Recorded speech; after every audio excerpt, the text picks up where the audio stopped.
Hello, hello, hello, everybody. I'm Coach Simone Kelly, and I am so happy to have two of my favorite children authors here to talk about their books. Karlin and LaShell. Welcome, welcome. Thank you. Thanks for having us. So let's first talk about your books, because I think there's a lot of similarities and a lot of crossover. And also, plug, they're both my amazing clients that I actually yes, we are. coached. And my first author clients, I should say, because I've had a couple people that were, children authors, I should say, that I've actually helped. So I've never worked with children's books before, and this has been my first experience, and working with them has been a joy. So first, I'd like, Karlin, why don't you go first and tell us about what your book series is about and what inspired it. Sure. So my book series is called Max the Blue Jay, and it's a 10-book series. I'm on volume 3.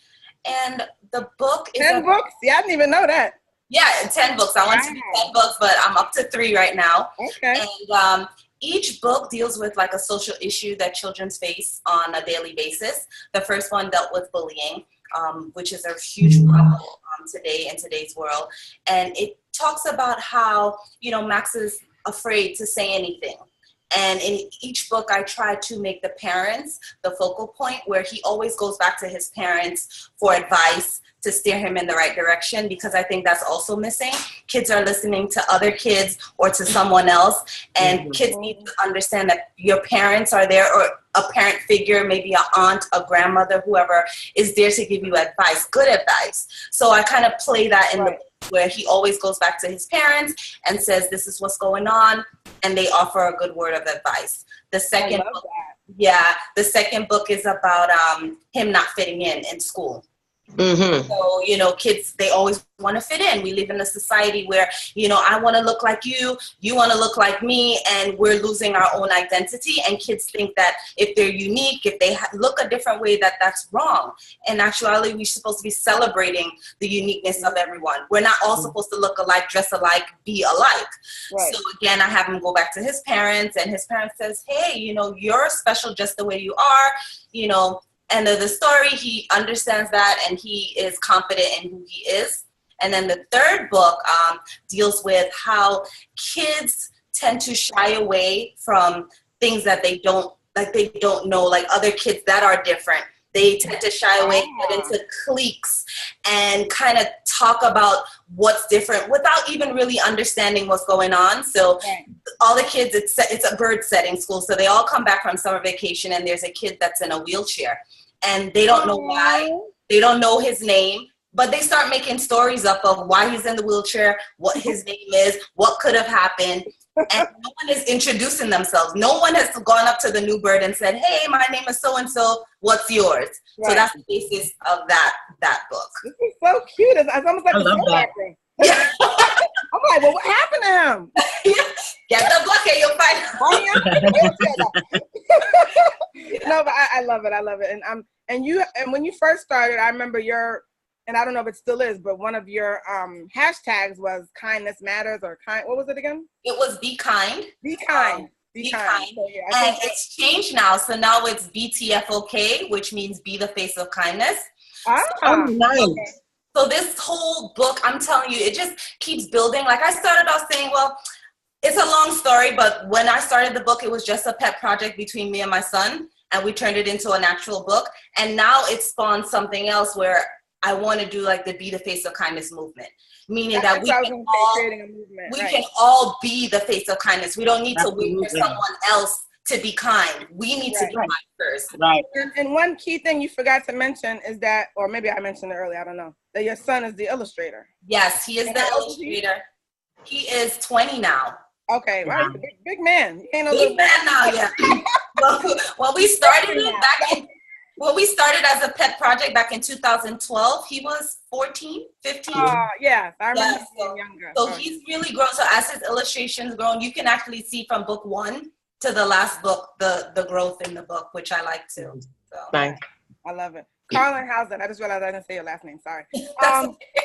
Shell Wooten. So talk about your book, please. Tell us what inspired it and what is it I all about? will.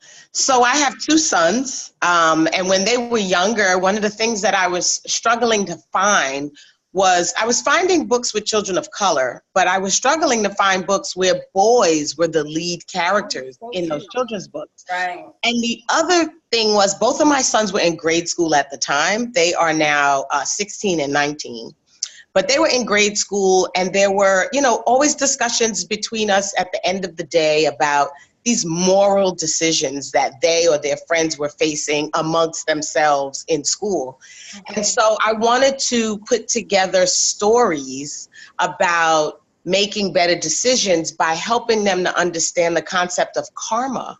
What you put out, you get back, because I felt like if they were concerned about what was coming in their direction. So if I could help them to understand that they have an opportunity to influence what they get by taking control and making good decisions about what they give, then, which is karma, that's all karma. If they understood that in their age range, age appropriately, they would be able to make better decisions without me always having to kind of repeat the lessons over and over again.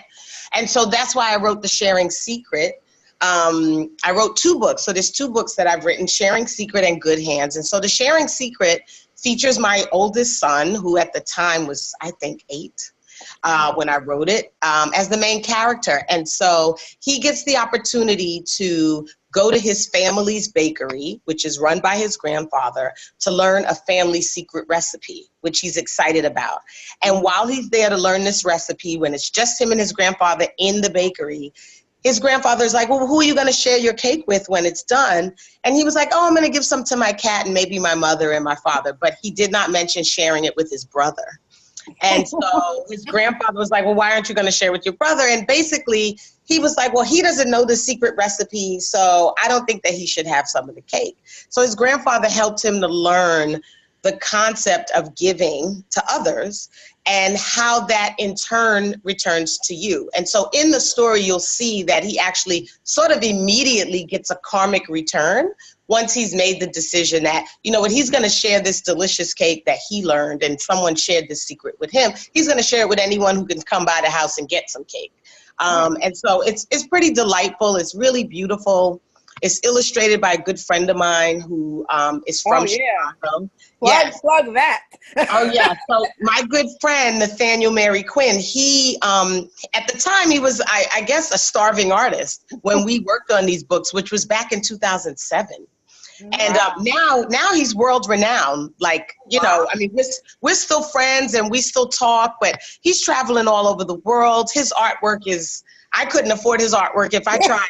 I'm so glad that I got him to work with me at that time, not only when he had time, but when I could afford him, because his talent still remains just as magnificent as it was back then. So it's a good story. And then the second story, Good Hands, which will probably come out in 2019, is a similar karmic story. It's kids at school and a kid who's using his hands in the wrong way and being hurtful to his classmates actually ends up getting into an accident, a little accident that injures his wrist, and he can't go on a field trip the next day because it's like an amusement park. You have to be right. And so karmically, he learns a lesson about using your hands well. If you don't use them for good, they won't always feel good. And it doesn't have anything to do with like who you might have harmed in the process, right? What you give out comes back. So yeah, so those are my books. Nice. So the thing that I really love is that both of you have really deep messages about humanity, about just being a good person at the end of the day. And I think it says a lot about yourselves. And it also will help so many people, so many children, and also parents that really don't know how to probably communicate certain situations. So I agree.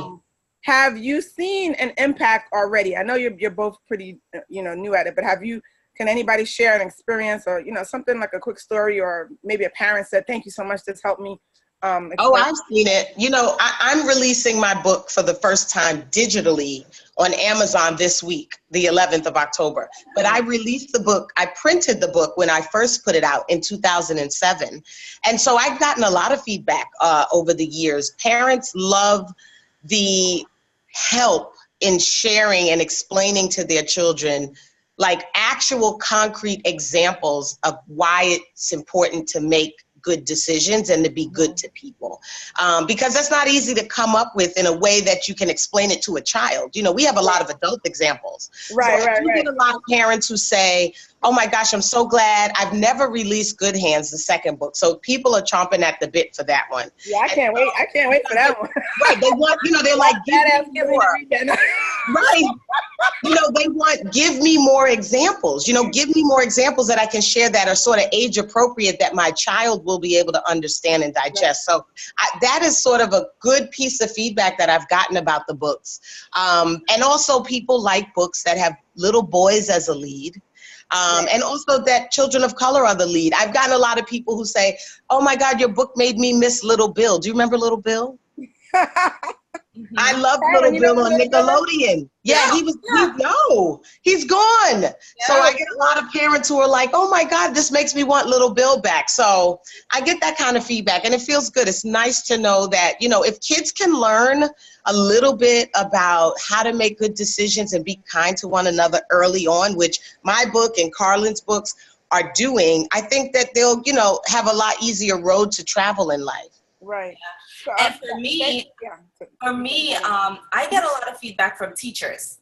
When I do any kind of book show or go to any kind of book event, they always come to me hungry for that type of message because they deal with kids in school on a daily basis. My book is based in a school. They like the fact that it's a birth school, so it's not really, Max is a boy, so it is a gender, but none of the birds look alike. None of my birds look alike in the story. So it really shows the uniqueness of kids, and they like the fact that they can discuss, they can take the book and talk about, you know, so how do you feel if, you know, you want to look like someone else? Do you feel, you know, that you are, you know, measuring up to someone else, or do you feel confident in yourself? So teachers really like the book. They really like the book. They like the book. And I have a marketing question for you. So with the way you market the book, what's been so successful for you as far as like, is it doing library events? Is it doing, you know, small, like your own gatherings, doing a speaking engagement? Like, what do you think works the best with children? Because I know it's a whole nother ball game when you're dealing with children and parents. For me, author school visits, they are the best because they impact the kids and the teachers. So the kids go back home and they talk to their parents and the parents visit the site. So, oh, nice. Okay. So author visits are the best for me, but they're hard to come by because you have to go through a lot of red tape to get into the school. You know, so that's, you know, it's a kind of double-edged sword, but when I do get into the schools, it's a great experience. I have to be choosy about the book events that I go to. I try to make sure that it's more children geared than just a regular book show. Right.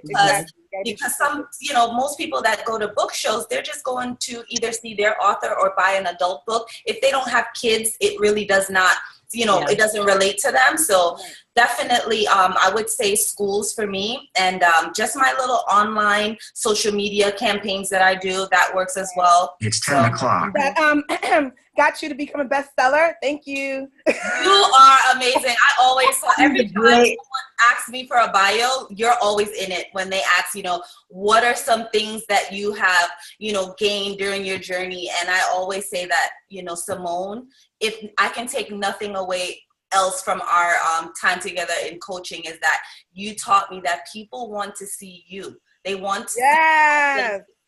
They don't want anything made up, or you don't have to talk a certain way or act. They just want you. And for a long time, you know, I thought I had to, you know, be a certain way and act a certain way, and, you know, to put my thing across. And I'm like, no, I don't have to do that. This is right. Authenticity, baby. Yes, I'm so happy you gave me goosebumps just now. Thank you. I wasn't pulling a testimony out of you, but, you know, you did get the so, you know, I was very proud of that. Amazon bestseller. And LaShell, you're next, baby. When's your book? Oh, wait, well, actually, we didn't answer your question. No. You wanted to know, like, what I did. Yeah, anything creative. I mean, you have stuff in the works that you probably didn't do before. So just kind of share what you're working on. I mean, what I did before was similar to what Karlin is saying. I tried to only do things that were child-based. So I did, like, children's fairs or children's book fairs. I went to bookstores that did like children's reading hours. So I was able to, when they invite people from the community to be in the space, certain time frames, I would do that, which was really helpful to me. At the time that I put the book out, I wasn't so much on social media at the time, but now I am. Right. So now, So because that was a long time ago, but now I'm definitely 1 year old. Exactly. Facebook was a baby. Yeah. So, but now I'm definitely using social media to promote what I'm doing, when I'm launching, information about the book. A Facebook group page is really helpful. I mean, I find myself on Facebook group pages for things that I'm interested in. So it's a great space to build community. But yeah, I'm trying my best I'm also connecting a lot to other Instagram, children's book Instagram platforms. Right. So it's a lot of sharing and commingling and sharing audiences, because people who are running, platforms, social media platforms that are focused on children's literacy are always looking for authors and books to share with the people who follow them. So I've been connecting a lot in that way, which has been very, very helpful. And the big thing that helped me, and that's why I'm putting you two together, is collaboration. When authors collaborate, do giveaways, like Karlin has an audience that doesn't know who the hell LaShell is, and vice versa. I have an audience, exactly. Things together, even if I have authors I've never met. We've done stuff a gazillion times online. So, and if there's an opportunity to do stuff together in person, what I love is that your platforms, you have a lot to talk about. So you can have a workshop based around humanity, or giving back, or whatever it is, together. Just saying that, just put a little idea in your head. Ideas too, because I want to do a BTFOK brunch, and I would like to get people to, other children authors to come, and that's in the same kind of messaging as me, come together, invite teachers so that they feel, of course it'll be free for them, and then anyone else that wants to come, maybe have like a psychiatrist or someone that deals with children. I love that. That's a great idea. Books can help. So yeah, I really want to get that going, and so LaShell, I'll be calling. Count me in. Yes. Yeah, I love it. Yeah, and LaShell's also a life coach. Hello. So yes, I am.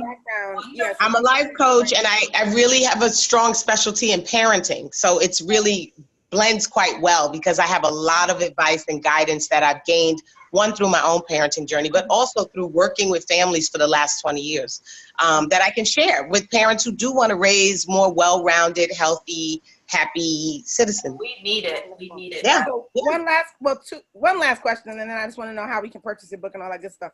So sure. You both are extremely busy women. You're moms, you're entrepreneurs, you're authors, you're doing a lot.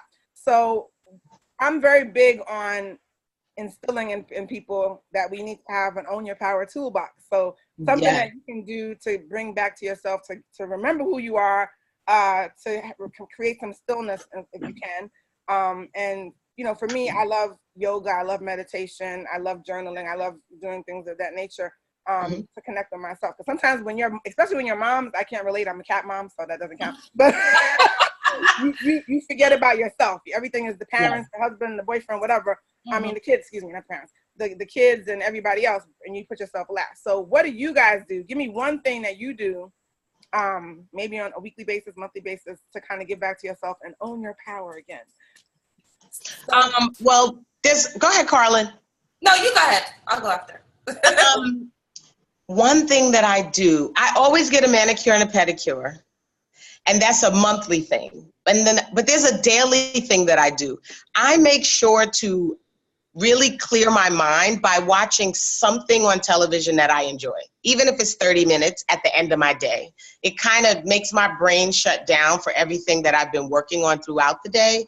And it allows me to focus on something that has nothing to do with me, but I find it entertaining. And then it really allows me to kind of go off into a deep sleep, which I need, because every time I hit the ground in the morning, I'm off and running. So that would be the two. That's the daily thing and a monthly thing that I do for myself. Okay. So you veg out. I veg out every night, at least for 30 minutes. Okay. Karlin, what about you? For me, and I've been doing this for about 3 years now, I drive a lot. So in the morning, I have like an hour and a half commute. And for that first hour and a half, when I wake up, I don't look at my emails. I don't look at social media or anything. I get in the car. I'll put on, don't judge me. I'll put on Joel Osteen. Okay. And I'll listen to him for about maybe his first half hour and then take the music off. I don't listen to any music. So I'll take silence off, and my daughter's usually on her phone with her headphones. Sometimes she'll listen, sometimes she won't. And I'll either just kind of talk to God or talk to, everyone calls it a different thing, higher being, universe, whatever you want to call it. And just, think about what I want to do for the day. And after that, I round it off with a podcast, something teaching me something new that I didn't already know. Sometimes it's a fun one. I also believe in affirmations and writing things down. So that's something I try to get to. I don't get to do it often, like read it back to myself, but I try to get to it at least once a week. I have things that I've written down 4 years ago, and it's surprising to look back and see. Manifest. Yeah.